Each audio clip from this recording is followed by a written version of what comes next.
Good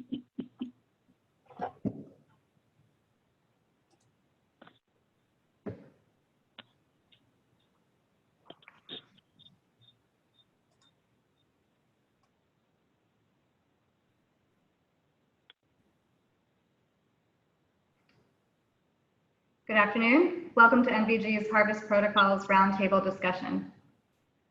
We're going to wait a moment just to make sure everyone's arrived.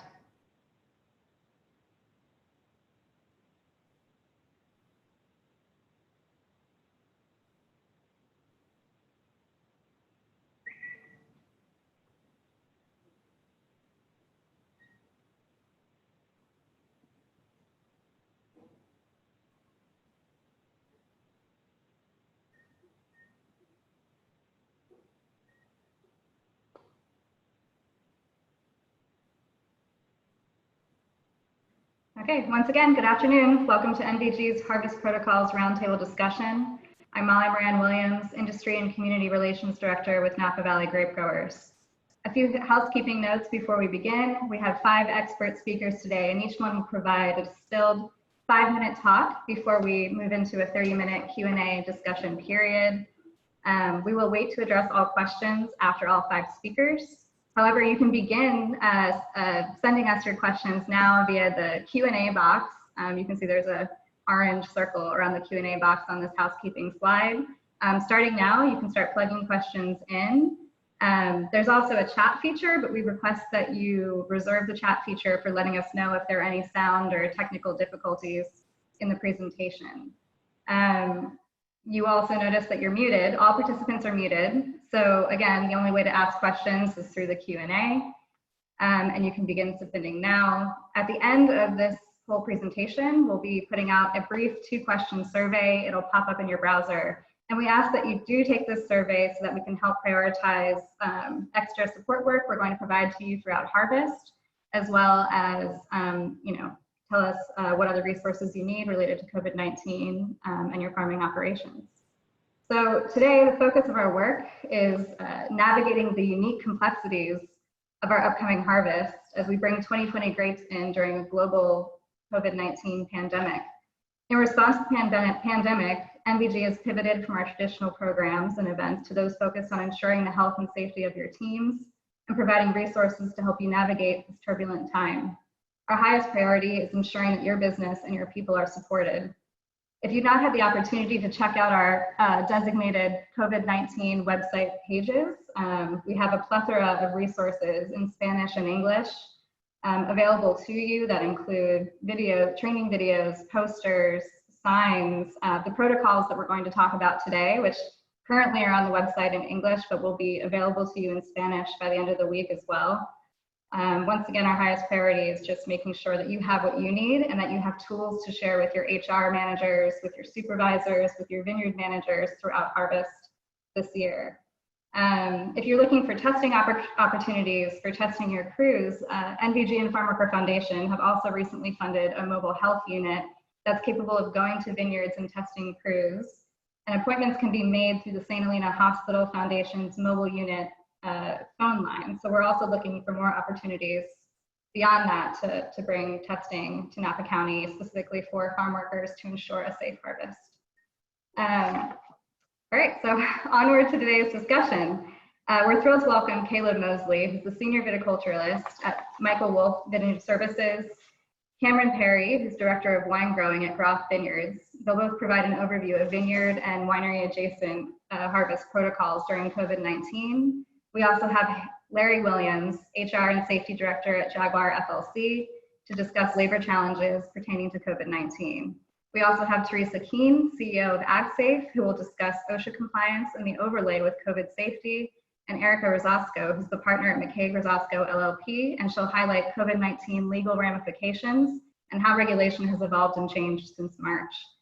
As a farming community, we recognize that some risk of COVID-19 transmission may increase with the pace of harvest work, and therefore COVID-19 specific harvest protocols must be considered and adopted. Vineyards are considered relatively safe work sites when it comes to COVID-19. Work is primarily conducted outdoors and with ample space for social distancing. However, it's possible that your workers may live with multiple family members or in congregate living spaces, and they may also carpool to work. Napa County Public Health believes that it's most likely that among all populations and demographics in Napa County, cases are arising most frequently from social gatherings with families and friends rather than the workplace. So these everyday environmental factors are contributing to the rise in cases that we're seeing locally. But with statewide infections peaking as harvest approaches, it's safe to assume that at some point it's possible someone will show up to work with COVID-19, and it'll be hard to prevent that. But the thing that we can prevent is transmission to the rest of the team through safety protocols. I don't think it's a one-size-fits-all approach, so we're excited to hear through these different lenses from all of our different speakers. Last note, we're recording this discussion, and we will provide the recording for you to view and share with your teams later, along with updated harvest protocols. The harvest protocols document is 12 pages right now, but it's also a working, living document. We assume that we'll learn as we go as a community with the resources that we share with one another through Napa Valley Grape Growers. And we'll provide regular updates on our website and via email to you as well. So without further ado, I'm going to pass the torch over to Caleb Mosley for the first part of our discussion. Thank you, Molly. I appreciate the introduction, and thank you all for being here today to take in a little bit of information about this upcoming challenging harvest. It's interesting, I've never hosted or presented via the Zoom platform before, but I'm just as nervous not being able to see you all as I am in a live setting, which is interesting. A side note on that. But, you know, we recognize the somber nature of why we're all here and talking right now. But the idea of this panel of speakers is to leave you feeling energized, empowered, and most importantly, prepared. And the reality is that if we're prepared for this, we're going to be able to keep our employees healthy and safe, which is of paramount importance. And we're also going to be able to keep our colleagues and folks that we interact with healthy and safe. And we're going to be able to get our harvest to the wineries, which is the main goal of all the hard work we've been putting in this whole year. So we've got a great panel of speakers that are going to talk about a lot of different facets of this and how we can all work together to ensure health and safety. And I want to suggest to you all that we're getting into a period where work is slowing down a little bit. The canopies have stopped growing, and we got to keep the water on here and there. But things are starting to slow down, which allows us this wonderful opportunity to sit down with our teams and start planning for the inevitabilities that we're going to be facing with these new challenges coming up ahead. Sparkling wine is probably going to start in 2 to 3 weeks. Rosé will be soon after that. Whites will be coming in as well. We don't have all that much time before the big harvest wave comes. So now is the time to start sitting down with your teams and making plans. Let's see. One of the best resources that I've read and seen so far is the document that Molly was talking about, which is this 12-page monster. There's the top of it there. And it is full of great information. It's kind of in a checklist format if you haven't seen it yet. There's an example there of just the different checklists and bullet points. It's a great tool to begin the conversation with your teams. Molly alluded to this, that every operation is different. Some of these checklists and some of these bullet points will be perfect for your organization and the way you operate. Others won't make any sense whatsoever. So starting with a framework like that and being nimble with what you're doing is going to help you set up a really good plan for moving into harvest. So something else to consider when you're taking on this planning process is that these are uncharted waters that we're navigating in. It's funny, my first vintage in the Napa Valley was the 2011 vintage, which many of us remember as being one of the most challenging that we'd ever experienced. But even with that vintage, we had friends across the pond in Bordeaux that had seen something like that before and were able to help us with, you know, some of the questions that we had. We've been through a few seasons with fire now. We kind of know somewhat what to expect in terms of smoke, and we're not super green with that anymore. With this situation with COVID and the manner in which it's evolving over time, even the folks down on the southern hemisphere that went through their harvest period during the early phase of the pandemic are kind of There's some things that we can learn from what they've done, but the nature of the way that we pick grapes here, with all the people that are involved, the complexities of the harvest, and the ever-evolving nature of this pandemic, it's different. So another important thing to remember is just keep your ear to the your ear to the news. Make sure that you're keeping up with updates, keeping up with these living documents like the one that Molly prepared for the Grape Growers and for the Farm Worker Foundation, because things will change inevitably. By the time that we start picking grapes, there will be new information and new ways to keep your people safe. Okay, so getting into the nuts and bolts of how do you create a plan for your harvest, I think it's important to start thinking of this in a department by department manner, getting into the nuts and bolts of everything that you do, from the back of the house stuff where your weight tags come in, your people are communicating, you're sending out paychecks. How is your transfer of information going on the back end? Do you have people that are coming into the office all the time that need to hand out weight tags or hand time cards in physically? Or is there a manner that you can take a picture and send it digitally? Trying to minimize the exposure, the contact that people have is going to help keep people safe and keep the transmission levels low, which is a huge goal. It's all about details with this. And another way in which to think about this is there's kind of three facets to planning for this harvest. You can look at it from the prevention standpoint. What are you doing to keep your people safe? The proactive monitoring standpoint, which is how are you making sure that your people are healthy when they're coming into work, that your employees are able to be next to other people? And then finally, how are you going to react to things when inevitably they happen? You look at the amount of planning and preparation Major League Baseball just did, and the 130 pages of a contingency plan that they had in place. And within the first weekend, they had a huge outbreak with the Marlins. So please don't think that you're not going to be impacted by this and you can just sail through it without taking these steps and without thinking through this. It's going to happen. It's here in Northern California. It's in different counties. You need to be prepared for this. So in that same vein, talking about department by department, you can go through your hauling, the people that are driving your trucks. Are they in the same truck the entire time? Do they have a sanitation kit there with them? Do you have extra face masks or face coverings for all of your employees at all times? Those kind of details across every department. Focusing specifically just for a moment, we're not going to take too much time, each panelist going through every single minute detail of a plan, because like I said, it's very specific to each operation. But one of the things that we're concerned about during harvest itself is the amount of people that are crowded close together and are near at one piece of equipment, the tractor, as they're dumping grapes from the bandejas into the macro bins. There's a bunch of different ways to think about this, but 8 feet of space should be a mandatory at all times when you're out harvesting. Face coverings need to be a mandatory when you're outside harvesting at all times. Putting those two elements together adds a huge layer of protection just at the onset. So those two, you need to think about ways that you can enable your people to stay 8 feet apart, enable your foremen to make sure that they have the tools that they need to enforce these really important things. People are going to want to be picking very quickly. So as they're trying to get the grapes into the macros, there needs to be mechanisms in which to slow people down, make sure they keep their distance.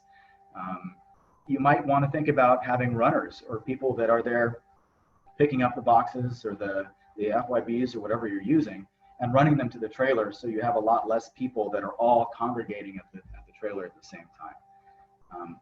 Water is another really important thing to start thinking about. When you have your igloo coolers or your 5-gallon coolers out in the field, you don't want to have people congregating there. There may be other options like providing water bottles or making sure that you have all the OSHA guidelines, the Cal OSHA guidelines met, but then supplementing them with ways in which you can get your employees the water they need without them having to come into the same place.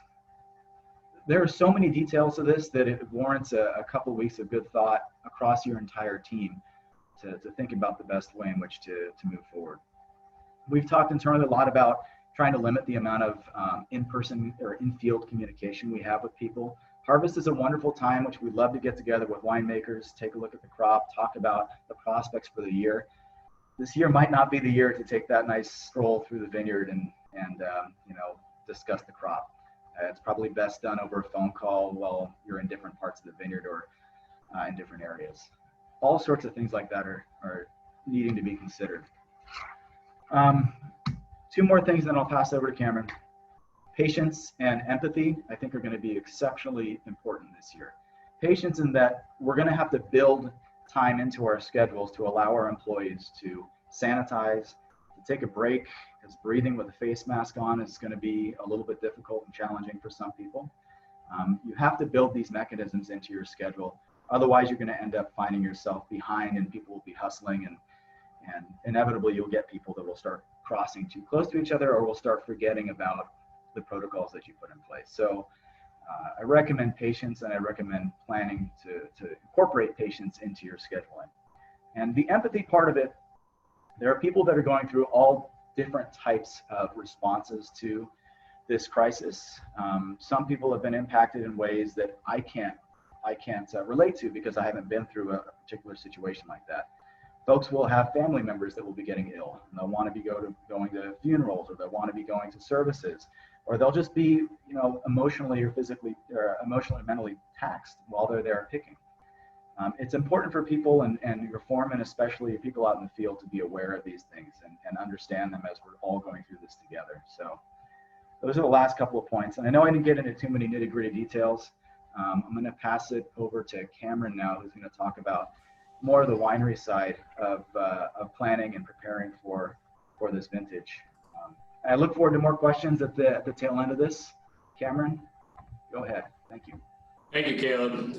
As you and Molly both said, this time that we have now ahead of harvest is so critical to do all that planning, have those discussions with your team. And for Groth being both an estate winery and receiving fruit from outside growers, we have kind of both worlds that we're interacting with. We have our own teams, we have our own picking crews, but we also have outside growers whom we're interacting with, and we have to negotiate all of that in kind of different ways.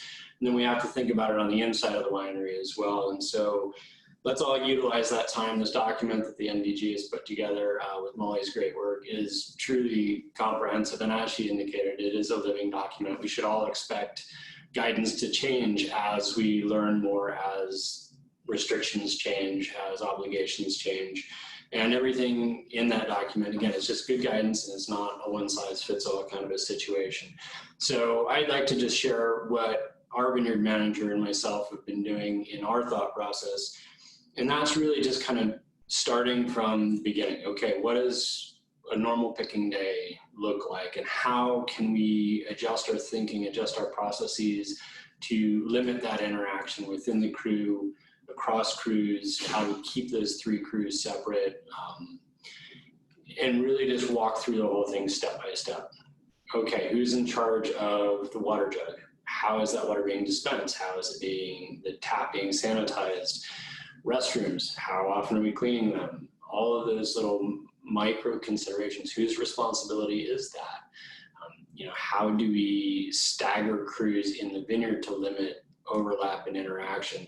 And I encourage you all just to walk through your own unique sets of situations and using the NVG guidance to kind of figure out what's going to work best for you. We have received some good guidance from the Southern Hemisphere in terms of their experience in going through a harvest during this pandemic, at least at the initial stages of the pandemic. And there's some really good lessons there. And so the big takeaways that I've gotten out of the people I've talked to in the seminars that I've watched has been that idea of contingency planning. You have to have your crews isolated. You have to have separate shifts within the winery. And that comes down to all levels, like for management, like what happens if my vineyard manager goes down? And Molly touches on that in the NVG documentation, but I encourage all of you to have those discussions. Think about ways that you can protect that critical staff and minimize interactions. For us on the winery side, we're doing a lot of work to really keep the two separate. So really limiting the interaction between vineyard teams and cellar teams to protect them and to protect the people inside the winery. We've moved to an entirely digital weight tag situation. None of my outside growers this year will be receiving a hard copy of a weight tag. Everybody's getting it by email.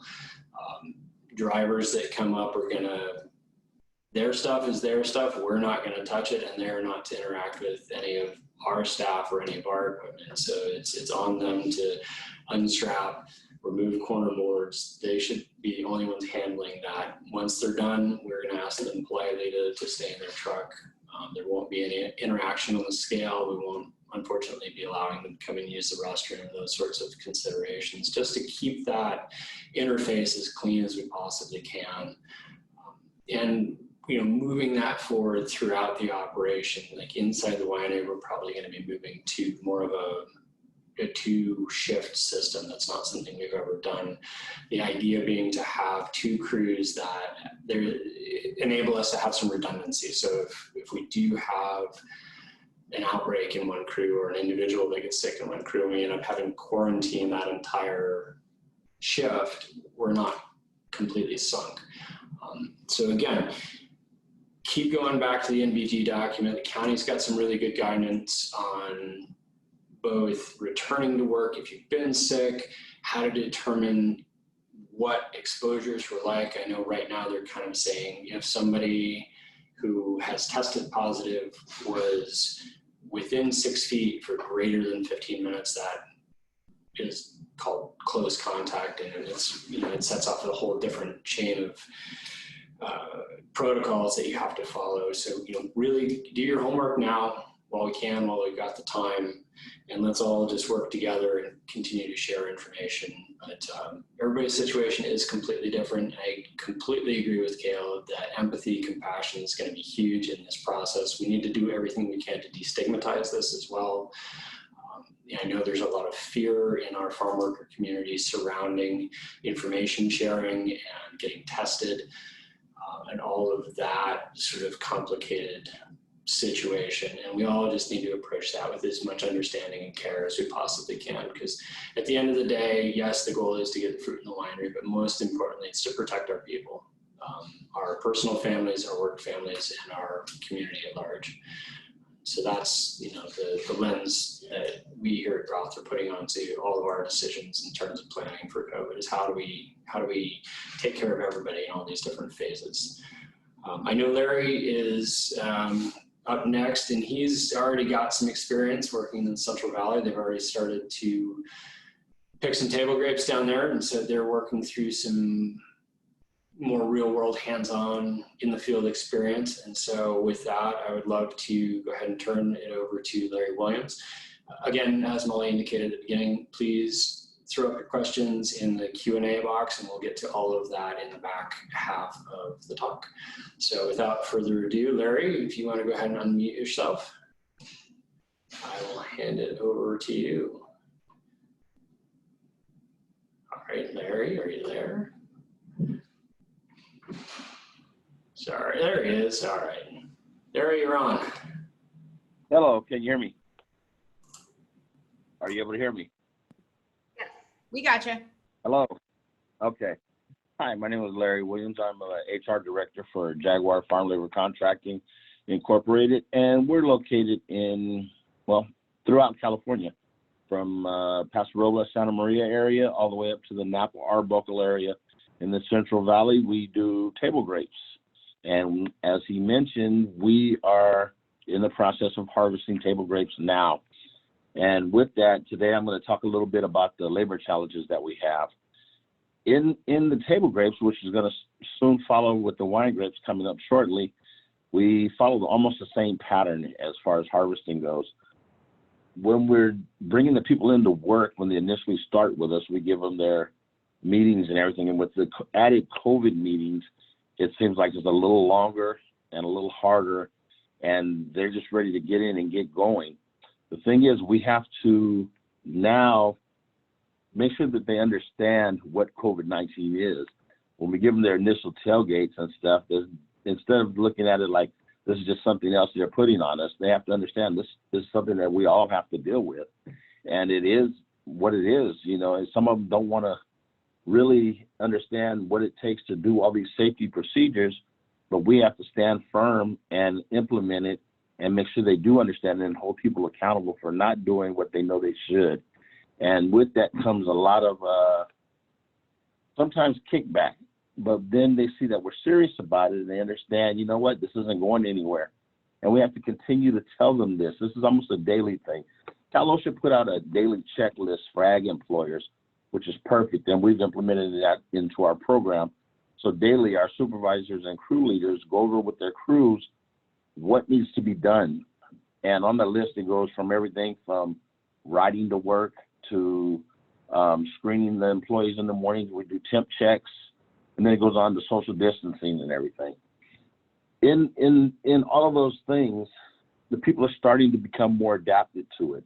It's just like they have to acclimatize, and it seems like they're picking it up. So it's a daily process that we have to continue to put into their mind so that they understand this. They got to grasp it. And the thing is, when he spoke about empathy is big, because a lot of these people, they have family members that have contacted them and told them that they've been positive.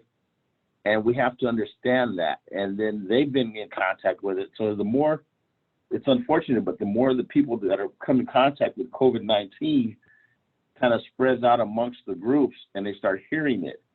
And they've started, I've seen where people have been, where they've tried to outcast people and give them like that scarlet letter. But what we do to try to prevent that is remind everybody, this can happen to you as well. Just like you're saying, you know, you're looking and talking about this other person who got it and it's spreading throughout the vineyards.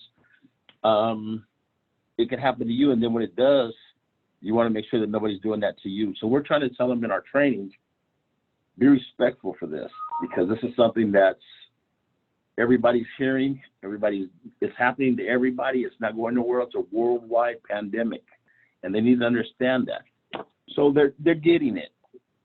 Some of the cases that are coming up, we're finding people that are riding to work with other people, and then you have to separate them from everybody. Everybody has to go and get tested. Once they get tested, you know, the results, we have some places where people are being required to have a double negative test, although that's no longer one of the CDC guidelines. It was recommended once, but it's since changed. Some people are holding into that, and that's what they want. Better safe than sorry, is what they're looking for. Whether or not we have to do that, well, if as an FLC, where I come from, if our growers recommend that's what they want, then we have to basically work with our growers hand in hand and make sure that they're satisfied and they're okay with what we're doing as well as us with them. So for growers and FLCs, that relationship has to really come together. A lot of them have a great relationship, but now it needs to be a little tighter, because now we're all in bed together dealing with this, and it's all new. And as we grow, we have to stay on top of it. It's a daily grind for me. I have to be aware of all these things that are going on in an HR position, because everybody's asking questions, what do we do next? And what do we do next is we stay focused and we continue to do the things that the CDC guidelines put out and practice them and make them part of our regular rituals and continue to move forward. Hopefully everybody else has the ability to sit down and talk with their growers one-on-one, or even with growers, talk to their employees and explain the situations to them so that they understand it fully what it is. Because it's like going back to school.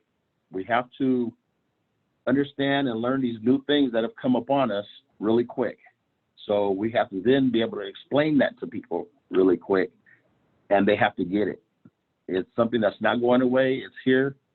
And until they come up with something, this is the battle that we have before us.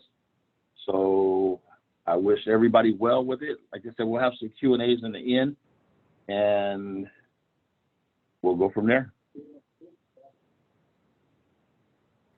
I believe. Thank you, Larry. We have Teresa Keene, who's going to speak with us Yeah. from AgSafe. Okay. Hello, everybody. Thank you, Larry, and thank you, Molly. It's great to be here. I'm coming to you all from sunny Modesto, California, and today I was asked to cover off on Cal OSHA, in 5 minutes. So that is my challenge today. And because I'm a bit of a nerd, I always need, like I talk about Cal OSHA, I need a PowerPoint. So anyway, hold on 1 second. I'm gonna share my screen and we are going to go to, hold on a second. I'm still getting a hold of Zoom, and I'll finally get it once we can all start getting back together, I'm sure. So, okay, there we go. So today I'm just going to talk a little bit, again, just highlight what's going on in Cal OSHA right now. And it is what I've got for Cal OSHA today at, what time is it? 3:40. So hold on to your seats. These things can change in the blink of a minute. And, but this is what we know thus far from Cal OSHA. So again, we're going to do some highlights. So we're going to talk a little bit quickly about making sure that all of you have a COVID-19 injury and illness prevention program addendum. So you need to make sure that you've got that in place before you start season, and that you are training on it as well. Talking to your employees and your staff. Face coverings, what kinds of training topics you need to be covering off on. Best practices for social distancing, and then also good sanitation. First, I thought I'd just pop in and tell you what are the things that are going on the Cal OSHA website. So Larry alluded to this a little earlier, that there is a checklist for ag employers, so go and use it. But there is also the COVID-19 industry guidance for ag and livestock. There is also the safety and health guidance, COVID infection prevention for agricultural employers. There is, the governor had just released last week the COVID-19 employer playbook for reopening. And then finally, face coverings, masks, and respirators. So let's, so all those things are the Cal OSHA website. I know that they're also on the NVG website. You can go to the AgSafe website as well. All those resources are there, along with lots of other really great information. When we're looking at our injury and illness prevention program, I think the thing that I want to just hone really in on is that you're doing your risk assessment when you're developing your injury and illness prevention program for COVID. I want you all to apply the COVID lens when you're thinking about what types of jobs that you're doing and how those are going to change with COVID. So I think Caleb did a great job earlier about talking about heat illness prevention. So you're thinking about how are you distributing water? You're thinking about your shade, that you need more shade because now you're socially distancing people from one another. So going through all your processes and thinking about how they're going to change because of COVID. You need to have a worksite specific plan. So make sure that for each of your work sites, you have a plan that's applicable to those. Then you're designating an individual who's in charge for each of the work sites. So who's that person that folks are going to go to for questions? And then also, most importantly, when the Cal OSHA inspector comes out, who are they talking to? And then you're making sure that the plan is available to all of your employees, and you're talking about it and training on it and making sure that it's available in English and Spanish. Again, providing that training, that communication is so critical as we're navigating COVID. Face covering. So this has been a hot topic as of late. So now we are making sure that we are providing face coverings for our employees. You also have the opportunity to reimburse your employees if you don't provide them. However, best practices, I'd suggest the employers provide those because who knows what a reasonable cost is? The government doesn't tell us. And then also you're able to control what types of face coverings that you're providing for your employees. Make sure that's in your company policy about they're mandatory. When Cal OSHA comes out and starts looking around, you want to make sure that everybody's got their face mask on, because we know that folks are going to end up being closer than 6 feet together at some point during the day. And so just having that extra bit of protection is so important. And then also you're providing, again, I think this is going to be a theme, you are providing training on how you are wearing and caring for your masks. So there are some great videos. We've got a video on how to wear and care for your mask. Make sure that people know how to do it. And if you see them not wearing them correctly, then you're having a chat with them. Okay, so there's also a very long list of trainings that you need to do when you start your season. So you need to talk to your employees. I recently talked about this, about your injury and illness prevention program addendum for COVID. Make sure that you are talking to your employees about how you are planning to protect them. Just constant communication around that is so critical. And making sure that you're talking to them about COVID and how it spread, signs and symptoms, when to seek medical attention, hand washing and hand sanitizing, mandatory use of cloth face coverings, utilizing cleaners and disinfectants, physical distancing both at work and also at home, because that's an important piece of it. And then employer or governmental sponsored leave. So you're talking about the different types of leave that are available. So if somebody gets sick, they know that they've got resources to help them. And when you do that, when you're able to talk to your employees about, if you are not feeling well, please call the office. Let us know that you are not coming in. And also just reassuring them that there are resources available for them and that you care for them as a person and want to make sure that they get better. So those are just really important things to keep in mind as you're getting prepared for the season, and that you're doing it throughout the season. You're doing regular reminders.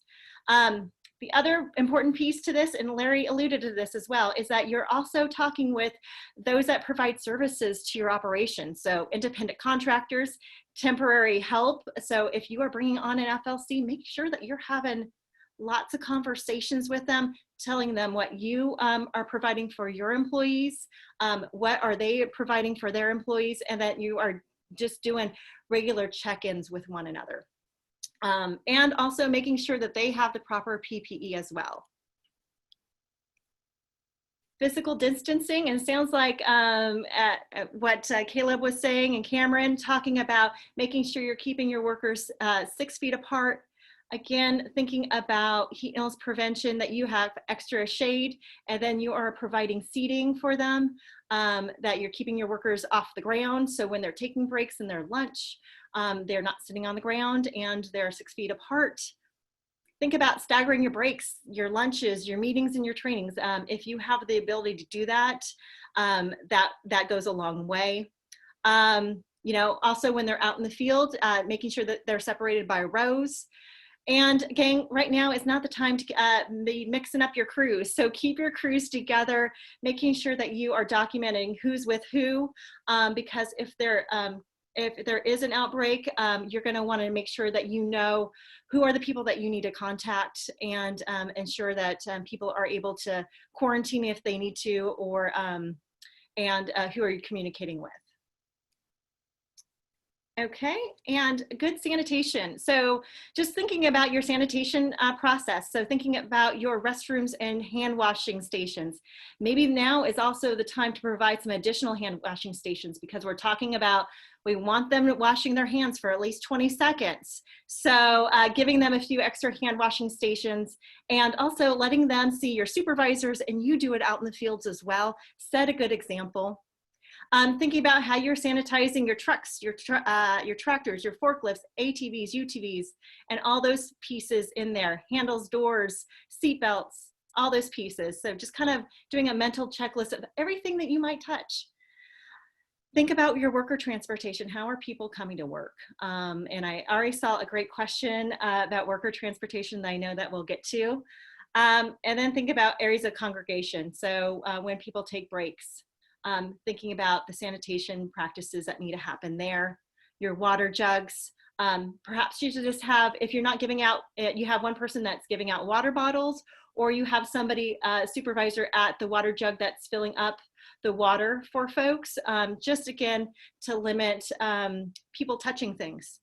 And then thinking about your equipment and tools. not sharing anything right now, maybe thinking about assigning people bins. So all those are things that we want you to keep in mind. Again, this is all guidance that's coming out of Cal OSHA. I know I ran through that super quick, but it was just kind of a Reader's Digest of what Cal OSHA is requiring, and that is it for me. And I'm going to now stop sharing my screen and pass it along to Erica.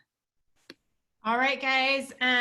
Welcome. Let me see if I can figure out how to turn my video back on for you. Okay, I want to go into and just cover a couple, because we're super limited on time, cover a couple of really quick hot topics. So what are you guys calling me and asking me, and what are our updates from prior webinars, since I just have a couple of minutes with you. So I want to talk quickly and remind you on COVID paid sick leave. So you've got the federal if you're under 500, and state if you're, federal, yeah, if you're under 500, state if you're over 500, right? Those two are not identical with one another. The over 500 is just for food sector workers, right? And that just applies if you have your employees been advised to quarantine or you send them home. So very limited circumstances, and it's just 2 weeks at a time, no daycare, no school. There's no IRS reimbursement on that part of it. So if you're over 500, sorry, you don't get the the paycheck deduction or submitting to the IRS to get that reimbursed back to you.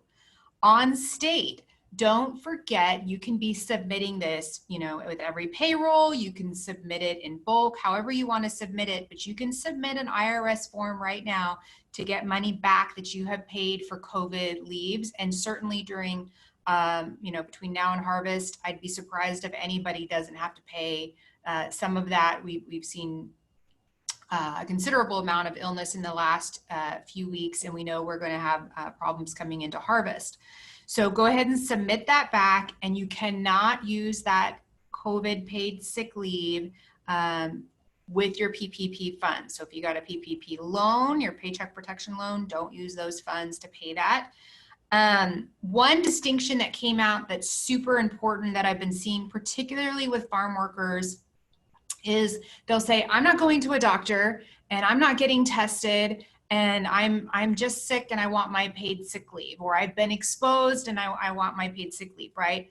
Well, Department of Labor, believe it or not, actually did come out and clarified for us that in order to receive that paid sick leave, if you're under 500 employees, this is just under 500 employees, you need to either be quarantined because you've been advised by a healthcare provider or by a state, local, or federal government to do so, or be seeking a diagnosis and testing. So if you're having symptoms and you're going to seek a test and go get it, great, you're going to be paid up to that point. And then if you get ordered to quarantine after that, you're going to be paid after that testing. But those two things are your hurdles. Just having symptoms, wanting to self-quarantine doesn't qualify you for that paid sick leave. Now, if you're on California, don't tread as carefully there, right? California, you lean more on the side of paying for it because that's how we work in the state. Keep in mind, they just changed their guidance on quarantine to about 10 days now is what they think you're going to be contagious for. So it is quite possible that you could get sick and be back to work quicker than if you needed to quarantine because you've had an exposure. Employee screening, and I know we had a question on temperature checks, and it was already on my topic to cover with you because it's changed and evolved, and it's really counterintuitive to what we would normally do. So I'm a big proponent of temperature checks with employees. I love it. It's an easy way to make sure we don't have people coming in who are sick into the workplace, right? We have seen many farm workers who refuse to tell us that they're sick because of the stigma, right? Fear, whatever it is, they're not wanting to tell us. And so if you're doing those temperature checks, that's one way of preventing a sick person from coming in and infecting your whole group. So You can start out your morning by doing your temperature checks. You're going to do those one at a time and in private. Don't record that temperature check on a timesheet. You want to record it on a totally separate and distinct document, or you technically don't have to record it at all if you don't want to, or you can just put fever or no fever, right? That has to be kept completely separate and confidential from your other records. So you don't put it in the regular personnel file, you don't put it in with your time cards. It's kept in a confidential medical file, just like what you would do with workers' compensation. And it's got to be kept in a locked cabinet or room that has limited access, right? If we send somebody home because they have a temperature, we have to pay them reporting time pay because we are choosing to send them home. So half their normal day shift with a minimum of 2 hours, maximum of 4 hours if we are sending them home. If we see them coughing and send them home, it's the same thing, right? If they come to us and they say, I'm not feeling well, I want to go home early today, different story. What else? Testing, mandatory versus not mandatory. You can make testing mandatory for employees, but do it across the board, right? Because you have to say, look, I'm doing this because it's the only way I can keep my workers safe, or we've had outbreaks. The one thing I'm going to at least put a bug in your ear about on mandatory testing is on July 5th, the work comp presumption ended. That is now with the legislature, and they are expected to vote on it here very soon. And they're going to bring back that workers' compensation presumption, and it's going to last for several years. So remember, with work comp, you have to have a positive test. So the other thing to consider with that mandatory testing or sending workers for that testing is you probably want to start doing that a couple of weeks before you hit harvest, because if you're going to lose swaths of people when you start doing that, right? We know there are lots of people who will test positive and have no signs or symptoms. And then if they're around other people, right, I'm within 6 feet, I'm within for 15 minutes or more, I've got to quarantine all those folks too. I could lose a whole group of people at one time. So if you're going to do it, try starting to do that ahead of harvest, and then have a backup plan, develop a relationship with a farm labor contractor, vineyard management company who can come in and assist you if you have a crew that goes down. The last thing I want to say before I turn it over to the Q&A portion is on the OSHA. We know that OSHA is out there. They are checking work sites, and they are issuing serious citations if you have workers who are not wearing their masks, even though they are 6 feet or more away from each other, even though they're working outside. They are requiring masks to be worn.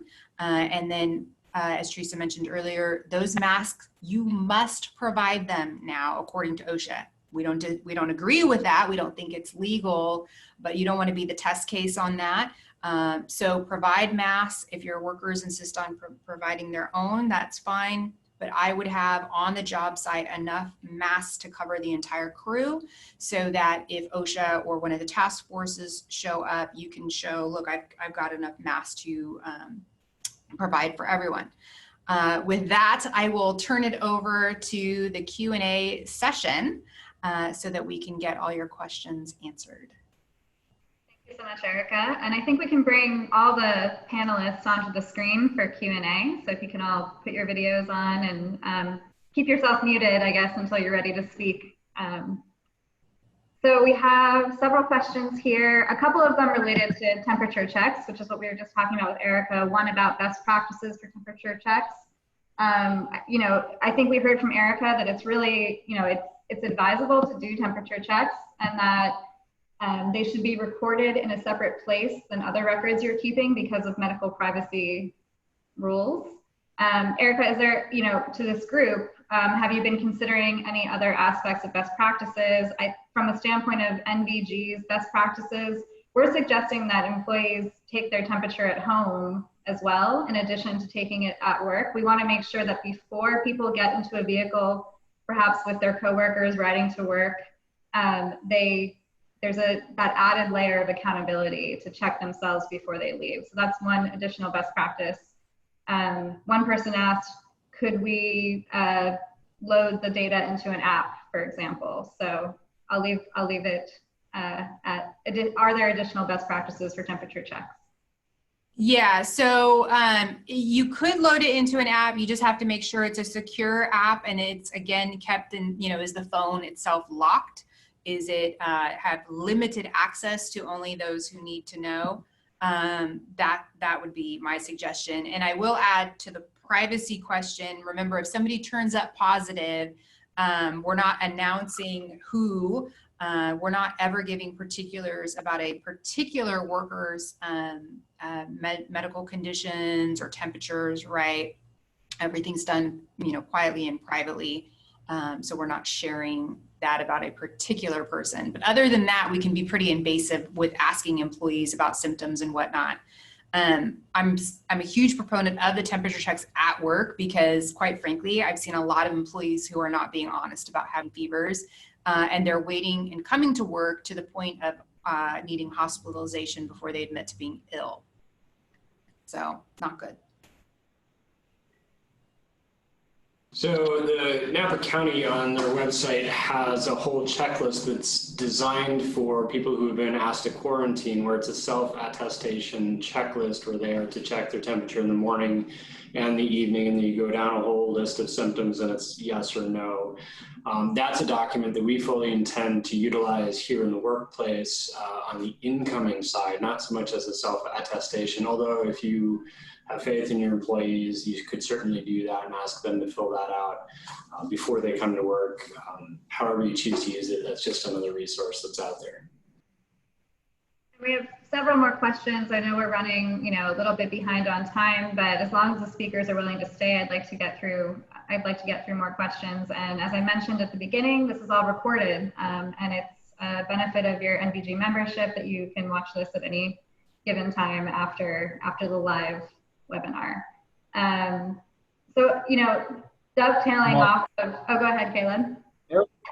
Erica, can you please run through an organization who should be informed of an individual employee that has tested positive, just so we have that in place as we move forward?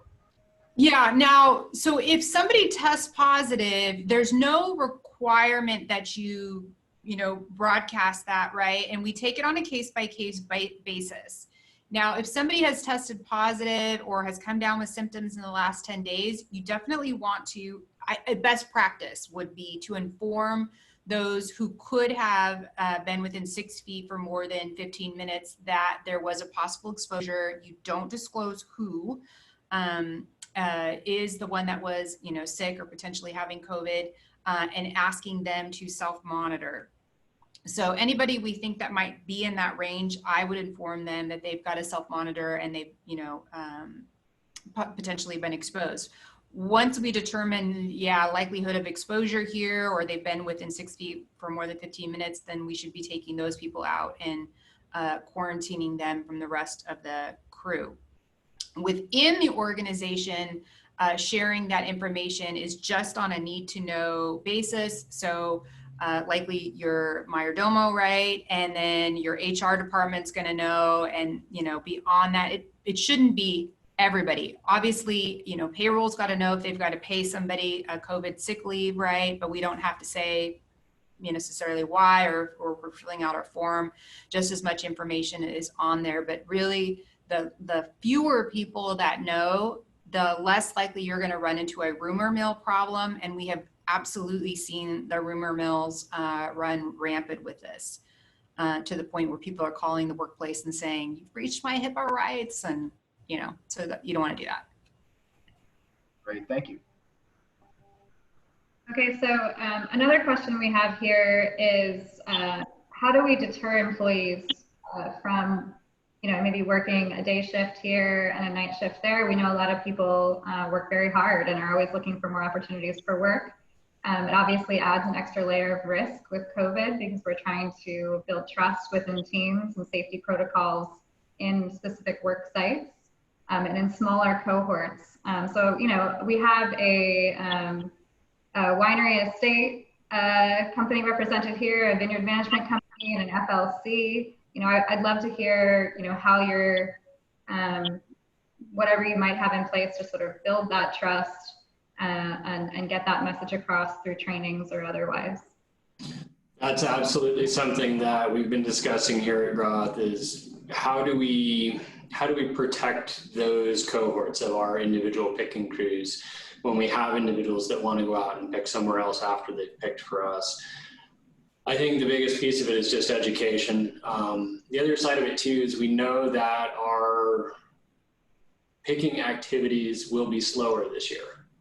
More breaks in order to allow for better sanitation, better hydration, all of the heat illness and all of the other normal OSHA guidelines that we have to abide by.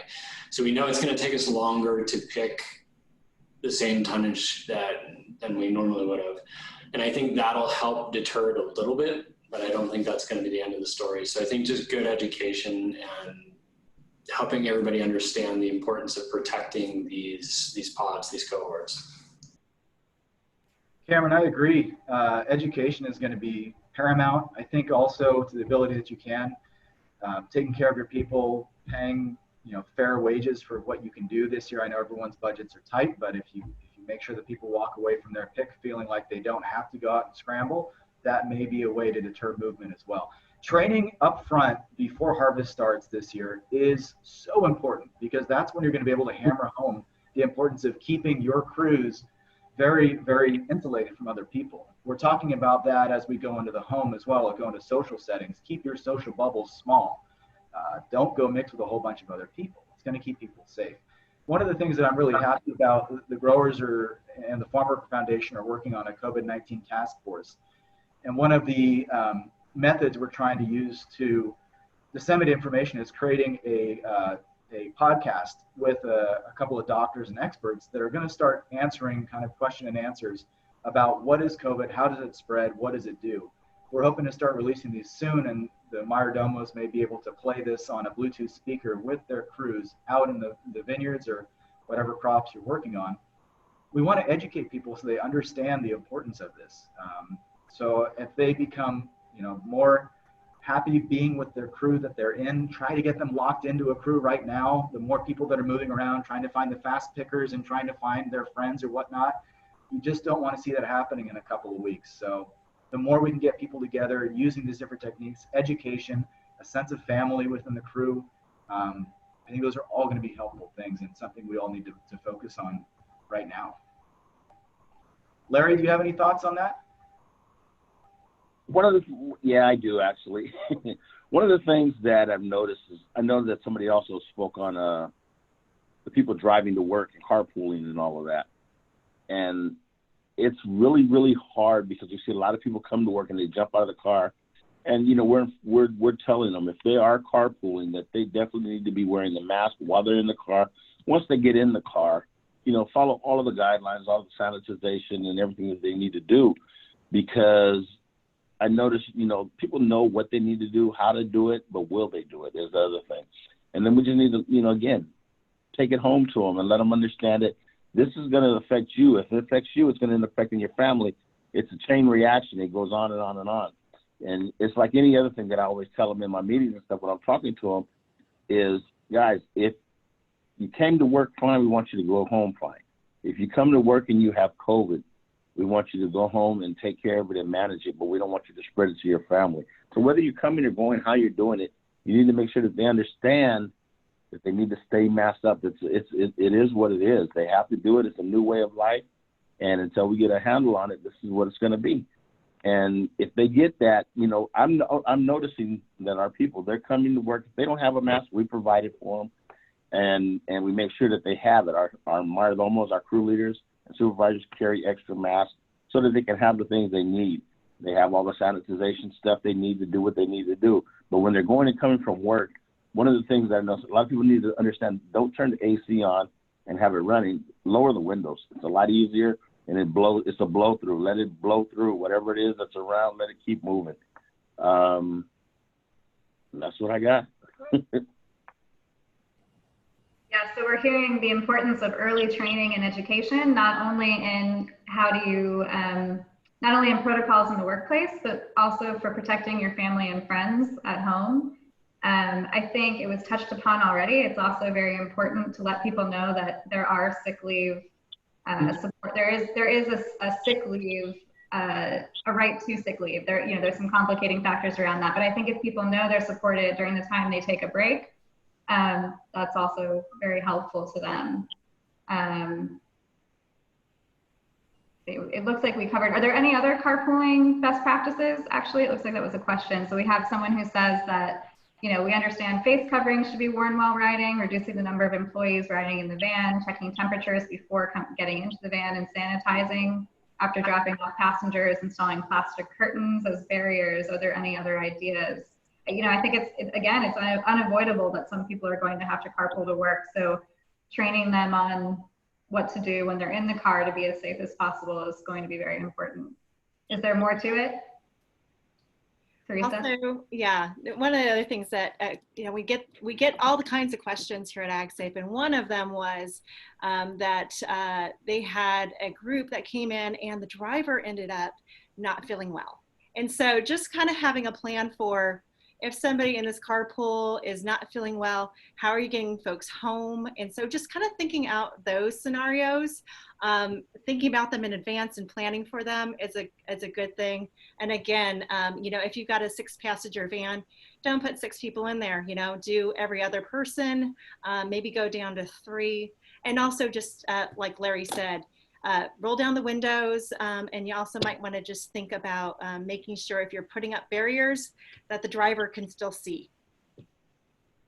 Yeah, and what I hear you saying is kind of having an SOP in place, because harvest is going to be busy and you're going to have a hard time kind of responding in the moment to all the variable situations that could arise, things that we're not even thinking about. So I think it would benefit a lot of companies to, train their managers on, if scenario A, this is what you can do. Like if a person shows up to work and the driver, 4 people in the car, and the driver turns out symptomatic when they arrive to work, how do you handle those other people? There's a lot of different factors that I think need to be considered when you think about how many people might need to get tested or how many people might need to go into quarantine, levels of exposure in different circumstances, and who else they've been around. So it's a lot to think about in the moment, and better to think about protocols early on and share those with your supervisors. Anything more to add on that particular question? Another thing that I know a lot of people are talking about is how to reduce crowding around the tractor. Harvest is very fast-paced, and we're used to having lots of people in one area, very almost like in sync with one another, dumping at the same time and moving back and forth between the vines. What protocols can different companies of different sizes put in place to help minimize interaction by the tractor?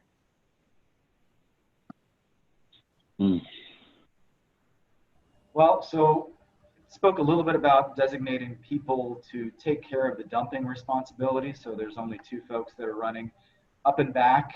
There's also the reality of having to slow down the crews a little bit, where they're all not going to be able to run at the end of the row to dump everything into the tractor at the same time.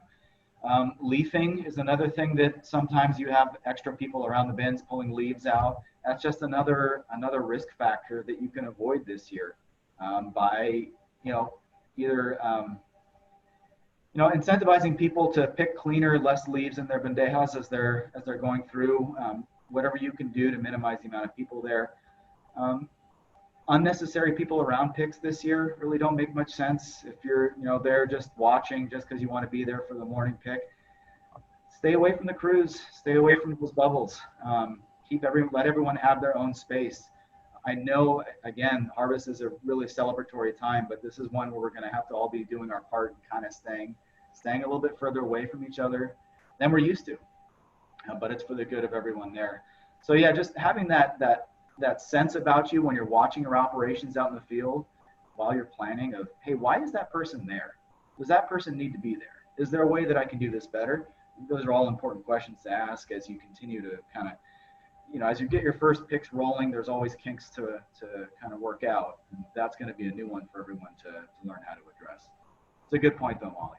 Yeah, and if they have to be there, how can I protect them? So, we've identified that we need to make sure that our tractor drivers and ATV drivers, anybody that's going to be passed in the row, is definitely wearing an N95 mask rather than just a procedure mask or a cloth mask, so that it has more of a filtration capacity and not just an exhalation capture. Yeah, some of the things that we highlighted that will be most important factors will simply be, requiring these self-assessments before people leave for work in the morning, requiring masks at all times during the pick, and then limiting crowding to the best of your ability, enforcing social distancing so that any, crossing in front of one another that happens is very brief, or as quickly, it happens as fast as possible. We have another question about return to work policies.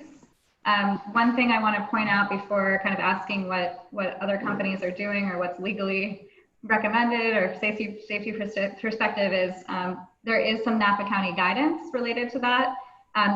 There was some buzz going around that you were required to have 2 negative tests in order to return to work. And there were a lot of problems with that. One is that testing is kind of limited, and another is that you might test positive after having recovered. So the new county guidance at the very least is that employees must be symptom-free, no fever, no cough, no shortness of breath, and the employee has had to have stayed home for a minimum of 10 days, and employees had to have been fever-free without any fever-reducing medicine for 72 hours. So that's the guidance in Napa County. That's what we've listed in our protocols, but I would love to hear if there are other policies that are being suggested from this group as well. I think that's spot on with what I would recommend. I wouldn't require 2 negative tests. You're going to keep people out of work for significantly longer than they need to be, which will disincentivize your workers from reporting exposures or symptoms or illness, because they're going to run out of pay, obviously, after 2 weeks. So be cautious going beyond that. You can also, I will say, require a return to work certification if you normally do so, which would be a note from the health department or the doctors, but it's nothing that's required. We know now 10 days is about our max time on exposure. There's a question about is anyone doing testing that has faster results than the current 10 to 14 days? And I think, Molly, you're up to speed on this, of course, that the mobile testing unit that the Grapegrowers, the Farm Worker Foundation, and some other organizations have donated to, I believe the California Grower Foundation as well. You want to talk about that a little bit and what? Yeah, no, we've sent out a notice to members that Grapegrowers and Farm Worker Foundation have jointly funded supplying and staffing a mobile health unit through St. Helena Hospital Foundation that is doing screenings of entire crews. And so that's available. It's $100 per person who gets tested. They like to do large groups, but they can set up directly at vineyard sites. They can co-op a few different companies going together to one site. And the turnaround time is 72 hours from testing. So that, I think right now the other option that is in the county is through Verily, Baseline Verily, and their turnaround times at the moment are more like 14 days, and it's really hard to get an appointment. Our organizations are actually actively looking for ways of increasing testing on top of the mobile health unit that we've funded. So I will be definitely sharing more information on future opportunities as well. And always happy to take questions via email or phone through Grapegrowers on testing. And currently that's only available for farm workers, correct? It's focused on farm workers. There's talk about expanding it to seller crews, but primarily, yes, so farm workers and seller crews. And just keep in mind when you send employees for that, if you're requiring it, that you're paying for their time, that you're getting that done. And if you are sending them somewhere, you're paying their time and their mileage to the drivers. So. Yes, I think there's a question there about avenues for acquiring rapid tests, and that's absolutely something we're working on. Ideally, we could bring in a company to Napa that will be able to turn around tests in 24 hours. And we're hoping to have information on that for you in the next week if we can possibly manage it, because we could use it right away. I do see one question here about sick leave again and how the reimbursement works for sick leave. Yeah, so if you're under 500 employees, you can either immediately deduct the amount you're paying on paid sick leave from your payroll taxes, or you can submit an IRS reimbursement form and you'll get those funds back within a few days. You can do that, every payroll, or you can, kind of group it together as you please, but just don't forget to get that money back. Thank you. I want to add also on the testing, from our end, we can post the phone number on here or share it in our next email. So you can call St. Helena Hospital Foundation to get appointments for the mobile health unit. Do you have any additional questions? I don't see any right now. I do want to emphasize, it's just some general harvest protocols that I've heard from, in interviewing a lot of vineyard managers in anticipation of this. A lot of things were thematic, separating crews out into smaller cohorts to minimize risk. If there's exposure in one cohort, your other cohorts are safe. Building that trust and encouraging all employees to self-check and stay home if they have any symptoms per CDC guidelines. Daily checklists, sanitation of basically anything that anybody would touch throughout the day, mandating face coverings at all times, possibly additional wellness checks at work, mandating social distancing. We're saying 8 feet, just to increase the distance in the vineyard. We have space, generally speaking. That might not account for when you have to cross in front of someone, but again, if you're masked, you should be fine. Is there anything else that you guys would like to add before we close out?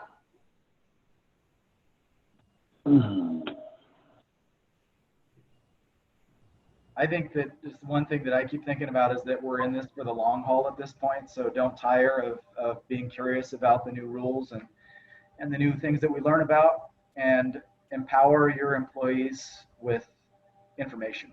I think everyone makes better decisions and feels better about the situation that we're all in when you get little nuggets of information about how this disease is being understood and how being outside in the air can impact the amount of transmission that you see. So I think be sharing with your information, be empathetic to your employees, and be ready for a marathon.